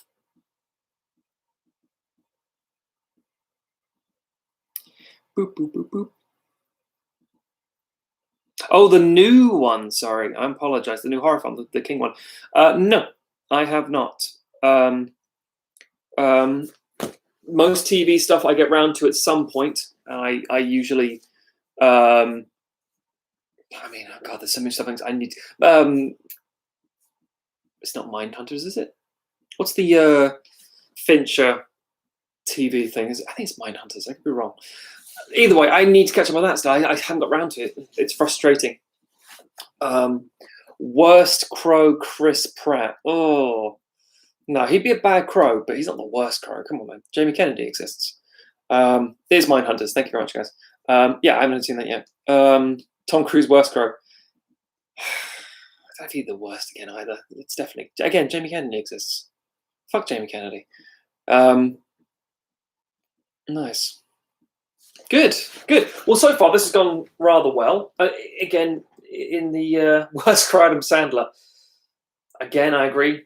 Terrible Crow, but also, need I remind you, Jamie Kennedy exists. Timmy Mallet. Fucking hell. No, he'd be a good Crow. He's still around. Is he still? I think he does. He must still just look exactly the same and still do the same sort of stuff. I just assume, and this is going to sound bad, I don't give a shit. I just assume that everybody else. I assume that everybody from a certain era of British television presenting is just being investigated for crimes. So yeah, there is a very poignant comment here. There's a right role for everybody. I actually agree with it. I really do. Because at the end of the day, a guy called Nige who works in a comic shop in Norwich, very, very poignantly said to me once that there are no bad comic characters, just writers that don't fit them. And I love that. It was a really interesting point. Like, yeah, it's very astute, because you may hate a character, you may hate them for however long, and then suddenly they're written well, and then suddenly it's like they're fantastic.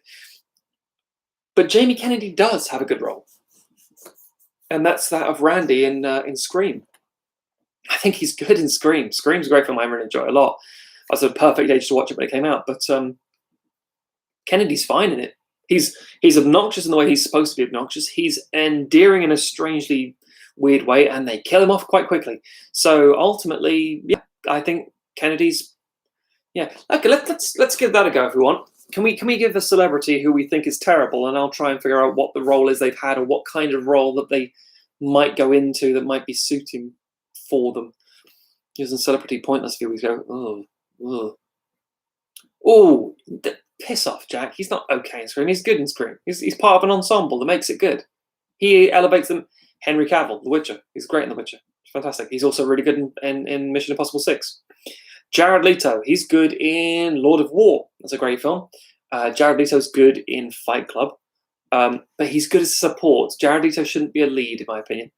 As a support, he could be quite interesting, doing background stuff, pulling the shadow a little bit. Neil Breen, fuck right off. Neil Breen has never done a bad film. 2 seconds, I'll show you something. Friend of ours got us this for Christmas. It is glorious, and for those who understand who Neil Breen is, they'll make complete sense.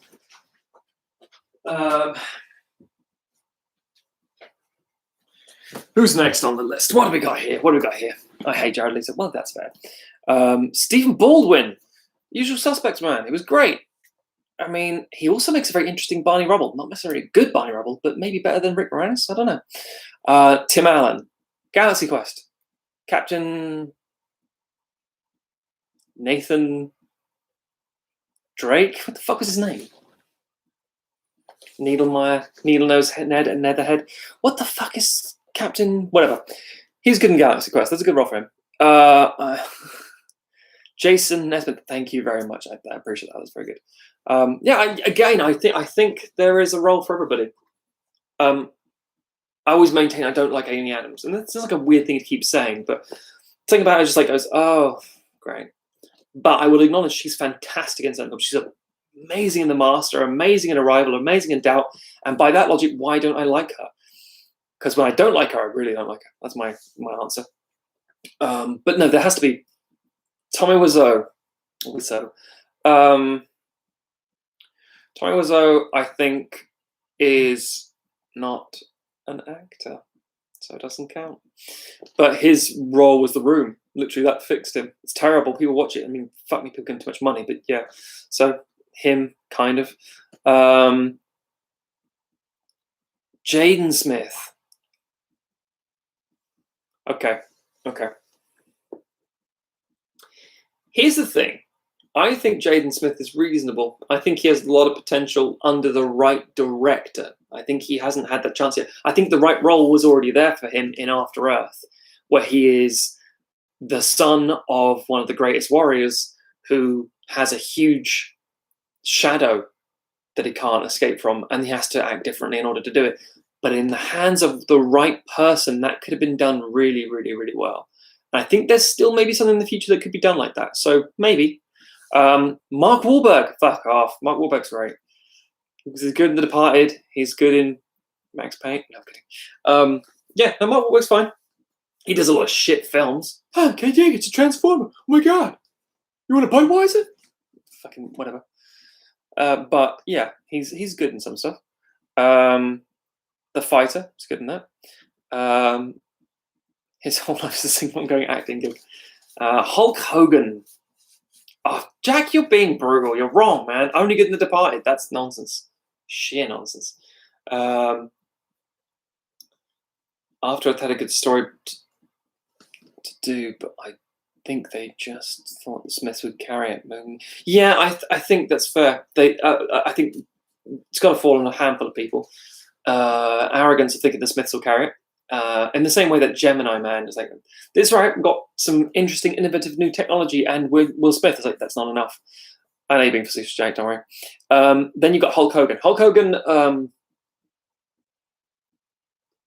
I'll tell you what I'd like to see Hulk Hogan in.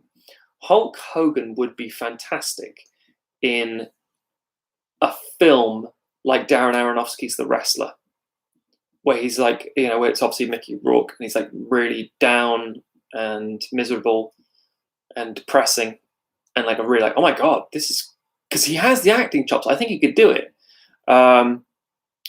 So yeah, casting the wrestler. There you go. Well done. Yeah. Tyler Perry. Easy answer. That Gone Girl. He is fucking brilliant in Gone Girl. Love him. He's really funny as funny. He's very good in Vice as Colin Powell. He's very good in that one. Hogan has never been good, and he's also an asshole. He doesn't have the acting chops. Oh. Yeah, but if we like have to get him at the right time, performance-wise, get him when he's really miserable and sad, make him more sad. Darren Aronofsky's The Wrestler was supposed to star Nicolas Cage. I can't really picture it. Mickey Rourke is such a perfect fit because he was like a pretty boy actor who went off and did a load of fighting, got his face mashed to pieces, and became this really odd individual to work with. And that's why The Wrestler's so good for him, in my opinion. He's great in that role as the Ram. It's genius. But it's supposed to be Nicolas Cage. I can't picture it. Nicolas Cage. Who was it? Who was it said this? Ethan Hawke said that Nicolas Cage is fascinating. If you take away all his bottom half films, the top half films are some of the best films I've made in terms of acting and performance, because he does things that are so different in terms of acting and performance. And I would actually agree with that. I think he's a really novel individual. He gives you something. I don't think Nicolas Cage has ever phoned it in. And I think that's something that can be said for a lot of actors. He hasn't done it good for a long time because of his old money worries, but that's another thing entirely. What about, God, Nicolas Cage was in tons of good movies. Yeah, that's true. Right, next up, Chuck Norris. Chuck Norris fought against Bruce Lee. He's done. We're done here. What about Kevin? Oh, he fought against Bruce Lee and lost. What about Kevin James? Kevin James, fucking hell. I want to see Kevin James in the kind of film that Adam Sandler did with Punch Drunk Love. An actual, mature, serious movie. And I bet you could fucking carry it. Now that smarmy, smirking, hey, bullshit that he tends to just get away with, and like, hey, I'm a bit overweight. And it's like, great, you're not doing King of Queens still. Do something. But even his voice work as Frankenstein in Hotel Transylvania, I think there's something there that could be, given the right director. I'd like to see Kevin James cast in a Paul Thomas Anderson film. Not Paul W.S. Anderson, Paul Thomas Anderson.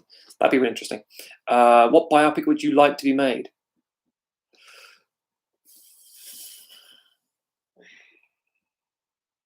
Jack Nicholson.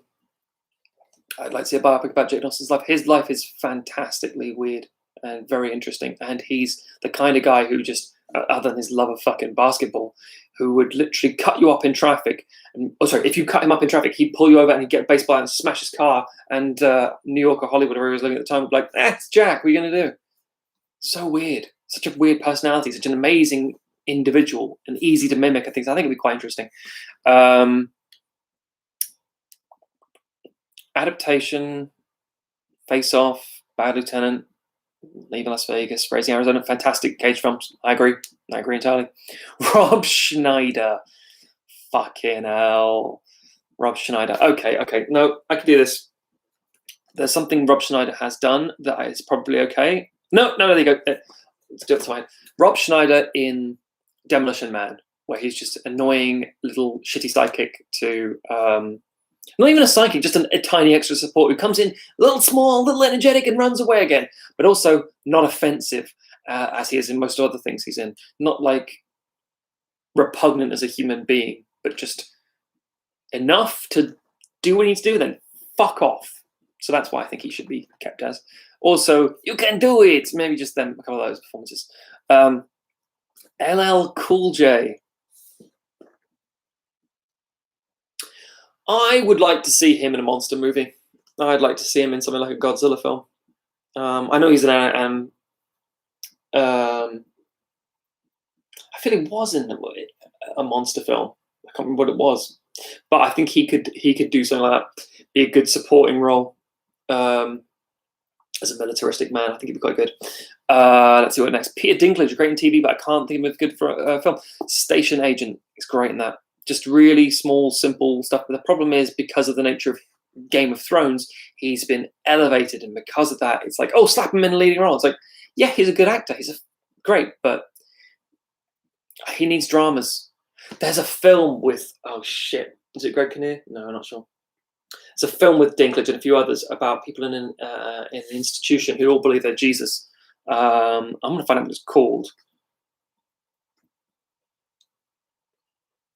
Boop, boop, boop, boop. Thank you for your patience at this time.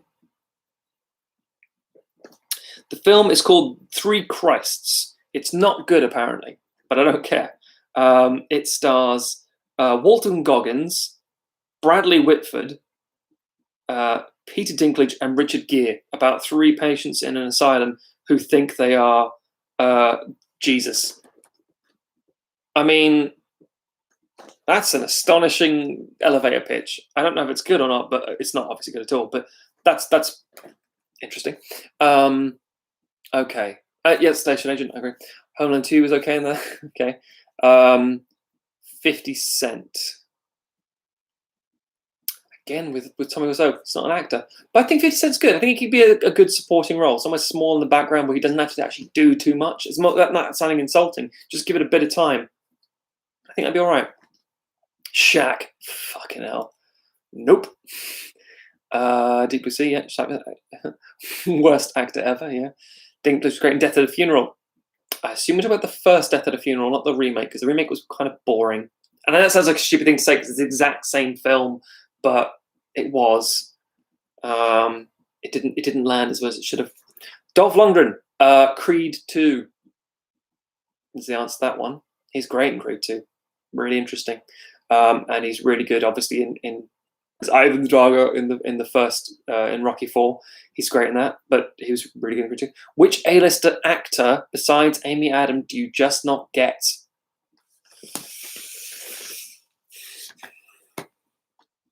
That's a very interesting question.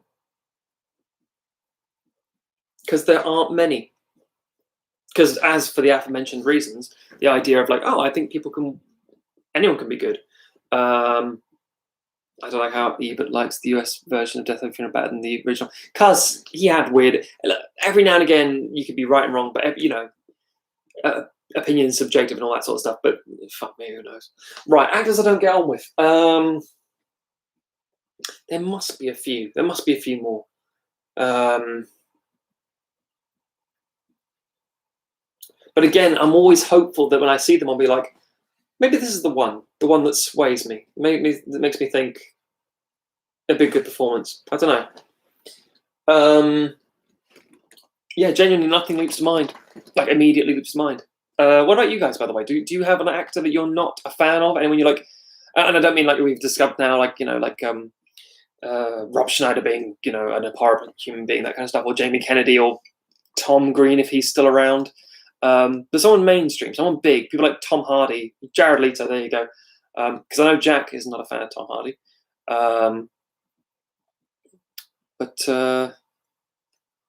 No. Adam Sandler, no, okay, that's fair. Jared Leto, again, don't think he's a good actor or a good musician. Fair enough. I think he's very arrogant as both, but that's fair. Sandra Bullock and Tom Hardy are Jack's ones. Now, we've had a conversation with Jack in the past about Sandra Bullock and how he doesn't get on with her, because I'm like, I don't get that, but okay, fine. Tom Hardy, I do understand some of the vitriol towards Tom Hardy. I think he's a very good actor. Again, I think he's just got to a point a bit like, excuse me, a bit like Johnny Depp, if I'm honest, where he is very talented and can do interesting things, but it's got into a rut of doing a certain type of thing and doesn't really stretch himself that creatively. So I'll put on a bit of a funny voice and a bit of a nose and a bit of makeup. Hello's my new character. Yes, and what is this exactly? That kind of thing, and that's fine if the whole cast are doing that. But if you don't do it on your own, you stand a bit of an oddball. So I get that. Woody Allen, fuck yeah, Woody Allen's a tricky one. I like some old Woody Allen films because of the idea of what they are. But him as a man, fucking hell. I had issues watching movies with Paul Dano for a while. Interesting. How unlikable he is in There Will Be Blood. Yeah, that's an interesting point, because I think sometimes you can see a performance where they're so good in that role that you just go, oh, fuck you. God, I hate you so much. And again, that can fade over time. Johnny Depp is sad now. That's true. Like an uncle who was cool when you were younger, but now you're older, just a bit odd. Yeah, I can understand that. James Franco. Yeah, okay. I've liked films he's been in, but I feel like he is just himself in films and not really anything else. Yeah, he's a bit of an interesting one. He was good in Buster Scruggs. I liked him in that. He chooses really interesting projects sometimes, like adaptations of Steinbeck sort of stuff. That's really cool. But the actual end result is always a bit like, it's fine. I prefer Dave Franco. I think Dave Franco has the potential to be better than James Franco in terms of like the stuff he does. Certainly, if you take like for example, okay, so I have a bit of a point where I don't like The Room. I saw it once and thought, that's a bit shit. And I saw The Room live with a big cinema crowd, and it was very different, and I really enjoyed the experience, but never again. I don't want to see that film ever again because I'm not going to give money to a shit person who's made shit films. Or a shit film, at least. I don't think I should keep rewarding him for that. But I did watch The Disaster Artist. I thought it was very well done. I'm glad it didn't get Oscar for Best Actor. That would have pissed me off immensely. But Franco's, both of them, were very good in that. I enjoyed the performances, so that's good. Andrew Garfield, not disliked, but I only ever see him as Frank from the Doctor Who episode he was in. Okay, somebody who hates Doctor Who. Sorry, I hate Doctor Who very much. This is a thing that people who know me well know. I will, at any point of the drop of a hat, say, I fucking hate Doctor Who. And there are a lot of things that annoy me about it. But I won't get into them right now. Andrew Garfield is a weird one. I think there are times when he's in things like Hacksaw Ridge. It's fucking amazing, that film. I know Mel Gibson, but he's great in that film. And there are times where I see him and I think, he's good, but it shouldn't have been him. Amazing Spider-Man. I think he's had great rapport and thing, but as Tim has pointed out very often, he's too cool to be Peter Parker. Spider-Man was pretty good, but we're not going into Amazing Spider-Man. But then I remember Martin Scorsese's Silence about these two Portuguese priests who go to Japan and struggle with their faith, etc., etc. And one's played by Adam Driver, one played by Garfield. Now, I like Silence. I think it's a pretty decent film. I think it's got flaws and it's fucking long, but I like it as a film. It's been a passion project of Scorsese's for some time. I'm sorry.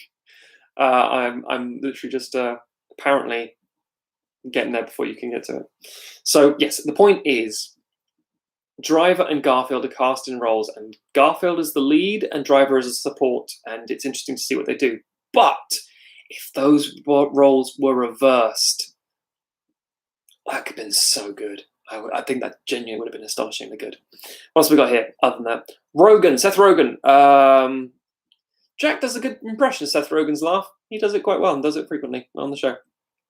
Seth Rogen's fine. I think he can be in the right role. I think there are good roles for him specifically. He's really good at 50-50. 50-50 is really good with him and Joseph Gordon-Levitt. Again, more a support than a lead kind of thing. And also better as a producer. There we go. I'm not in the camp of it's so bad it's good. I can't sit and watch them. That's fair. Except for Neil Breen. They are a thing to behold. Whilst visiting my girlfriend in Boston, we watched The Fanatic. I watched it all and wanted that time back. Yeah, no, I understand that. Adam Driver as well. He's kind of weird. Sometimes I think he's good, and others think he's bored as fuck. Oh, no, Adam Driver's good. Sorry, he's. I'm not gonna say anything, but there is going to be some bonus audio discussion stuff coming up in a month. I want to say because we've got pre-recorded stuff we've done already. There's about 2, maybe 3 bonus for you guys specifically episodes coming up, and one way off in the future is talking about actors. Basically, I won't say any more than that, but Driver's gonna be talking about. I don't think I've seen a bad movie with Adam Driver in it yet. Yeah, I agree. Adam Driver's just he's. I think he's going to have a very, very interesting career, but I think he does have that interesting burn of somebody who looks. Maybe it's the militaristic side of him, like he's a Marine. He just has that sort of like stoic face that you think he's just not there. And then he jumps in and snaps, or he's just, I think he's a very confident actor in that way. So I do understand that. We got here Rise of Skywalker. Yeah, we'll get to Star Wars at some point, but you know my opinion of Star Wars. If you don't, you can see my reviews. But he's not necessarily bad in Skywalker. That Rise of Skywalker may be a bad film, but he's not bad in it. He was great in Logan Lucky and Don Quixote. Tim loves Logan Lucky, and I agree. Jack, sorry, mentioned that people often compared him to Seth Rogen. I think that's because didn't we have that like who should play us in films? Everyone said Jack should be Seth Rogen, and Jack wasn't that happy. Few redeeming features of The Last Jedi. Stuart, you can fuck off. You're wrong. He's a real life actor, plays the role playing him. Yeah, that's a fair statement. He's one of the only good things in the sequels. That's also bold talk, but fair. I'm not going to dispute it because Star Wars has become a very strange thing. Whereas we can say like, okay, this episode is going to be on the sequel to Jurassic Park or something. We all talk about it. We have a discourse and so on and so forth. But Star Wars now becomes a very difficult thing to talk about because people get very deep in their camps with this. And I find that interesting. So in fact, when we do this live show, probably in London or Norwich, probably London, it's more accessible for people. We're going to have a lot of kickoff. I think rather than being like, maybe like a bit of a fun atmosphere mostly, but then someone's going to be like, no, you can't do that. And I'm going to, we don't respond well to that, unfortunately, here at Sequelizers. So we're going to have someone say, why are your prequel films not about Darth Vader? Oh, we just decided not to. You can't do that. Turns out we do what the fuck we like, thank you very much. And there'll be like fights. So hopefully it won't, but there we go. Let's see what we got. Daniel Craig in any post-Casino Royale Bond film. He's good in Skyfall. Should have stopped there. We'll leave that there. Okay, bye then. Oh, sad times. I sometimes wonder if Hayden Christensen would be better thought of if he'd had scripts that were decent. Yeah, he was good in Shattered Glass. He's not great in Jumper. Don't talk about that one, but yeah. I think, like anything, there's always a role for some people. Love him in Knives Out and Logan Lucky. That's true for Craig, yeah. Oh, Glass. There we go. Shattered Glass, yeah. I can act. Storm into the crowd and punch them out. Yeah, Jack, we would have to. We'll probably wrap this up in about 15 minutes or so, just because a 2-hour mark seems like a nice, clean thing to do. I know you all have busy lives and things to get on with. Now you're all in lockdown, doing nothing. Rebel fucking Wilson, to quote Stuart. Rebel Wilson. Yeah, she's tricky, and I've seen Cats. Jack, Cats memories. In Jojo Rabbit, she's fine, but that's not really so much. She's just being herself again, and I don't really care for it. Pitch Perfect, she's fine, but a bit annoying. I don't know. Oh, it's really tricky. I think you're right. And she might be the worst thing. She might be the worst thing about Cats, yes, but she also made her and Corden made herself 10 times worse with what they did at the Oscars. For you guys who've listened to the Oscar commentary track where they come on in their cat suits and we're like, fuck you for ragging on the visual effects people. You have no right to say that, you utter wankers. Especially when neither of them, especially I think Corden and Judi Dench, haven't seen the film. So, fucking hell. But I'm sure there's a role for Rebel Wilson. She just has to be, again, I think it's just a confident director and say, that's enough, we can stop now. Apart from the plot. Let's the Pitch Perfect. Yeah, the Pitch Perfect films are fine. I'm not going to say they're literally they're perfectly fine. And as Jack said, Rebel Wilson being 40 years old is mind-blowing. That's crazy. Cats the Musical's Lucy Join collection of excuses for songs based on her poetry. It seems an odd choice for a film. It is, and I agree entirely. And there's a Lindsay Ellis video. It's like an hour long. Go check it out. Jack and Tim and I have seen it. It's good. Let's flip the question. What movie or TV series, to open up, would you like to see a game of?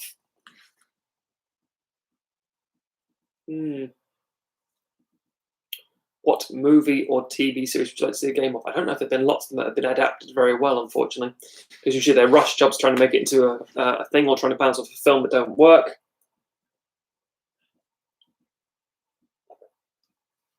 It's an interesting question, though. Okay, a movie that I'd like to see made into a video game, because I played The Godfather on the Xbox years ago. That was weird as a market. I don't know. It was fine, it was weird. Altered Carbon, very interesting. Again, I think that's because it's been adapted from a book, much the same like The Witcher has, for example, the TV series and the game and all that sort of stuff. So I think there's a lot you can drill down into on that one. Altered Carbon's definitely an interesting one. I think my honest answer is similar vein to Altered Carbon. Blade Runner. I know they did a Blade Runner game on the PC back in the day, and it was very, very, very good. But Blade Runner would be an interesting one. In truth, I'm going to have to go with Ghost in the Shell. I know there is a Ghost in the Shell game, or a few of them at least. There was one on PlayStation 1 that I used to own, your little attached code when you ride around and shoot things. But a Ghost in the Shell game with like, and I know someone's going to say, that's Watch Dogs, isn't it? No, I mean a good game. Super Happy Kill Time, the game. So, if you guys don't know, shame on you. If you don't know, among the other things we do, I've got a web series going called Super Happy Kill Time. Lots of people feature in it. You should all be watching it. It's very good. I'm currently shooting a lot of it. Well, currently. And yeah, that would actually make quite a fun game. If I'm honest with you, I think it would be quite interesting. Lots of sort of cartoony, Scott Pilgrim-y kind of world-based world-building stuff. I think I'd have it like not an open world. That'd be really fucking annoying. But like an assassin-style game like Tenchu or something. That'd be cool. Good shout. Watch Dogs 2 is good. I haven't played it, so I'll take your word for it, Jack. Usually quite on with these things. So yeah, okay, I'll believe you. I think it's because when it was announced at E3, it was going to be like this major game that was going to change the industry and, like, you know, oh, look how progressive it was. And then when the thing finally came out, it was whittled down and down and down. I was a bit disappointing. The Last Starfighter, very interesting choice. Yeah, I think it could work as a game, I think. In the way that Last Starfighter is game within a game within a game kind of thing anyway. That could be quite interesting in the right engine. Do you like 2049? I've seen it a few times and never sure if I actually liked it or not. Blade Runner 2049, yeah, I love it. I've seen it. I similarly have seen it. Just the thing is, and Jack and Tim and I have a similar thing, but basically,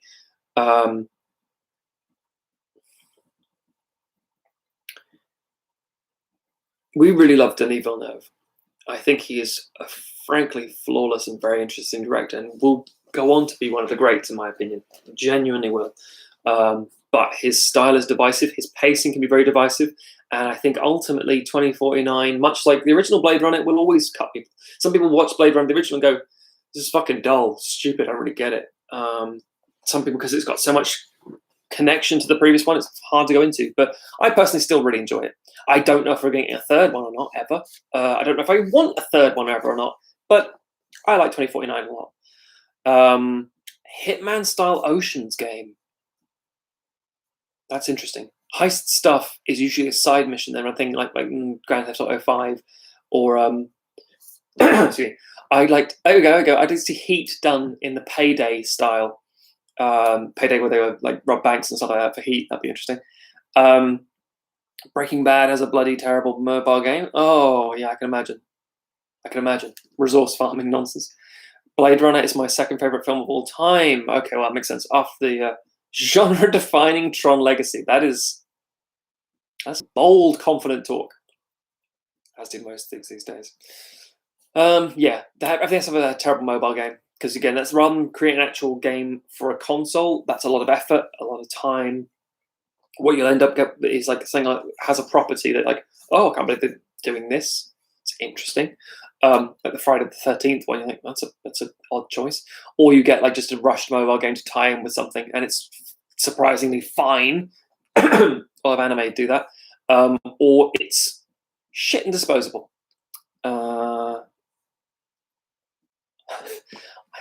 signed up to get it first, gone within a day. That's funny.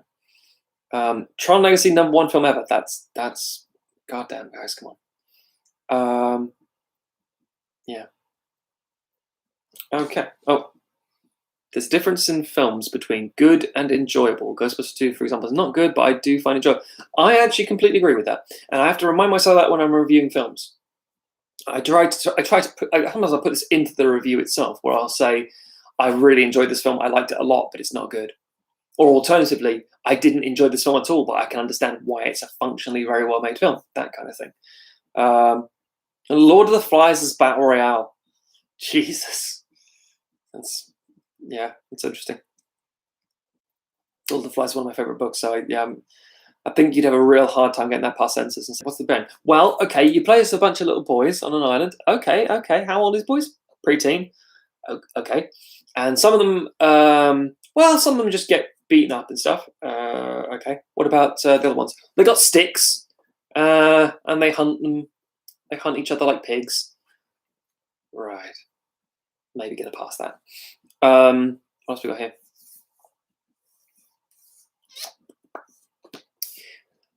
I've never gotten on board with Breaking Bad. I wanted to love it, but I didn't even like it. That's unfortunate. I think it's a good show.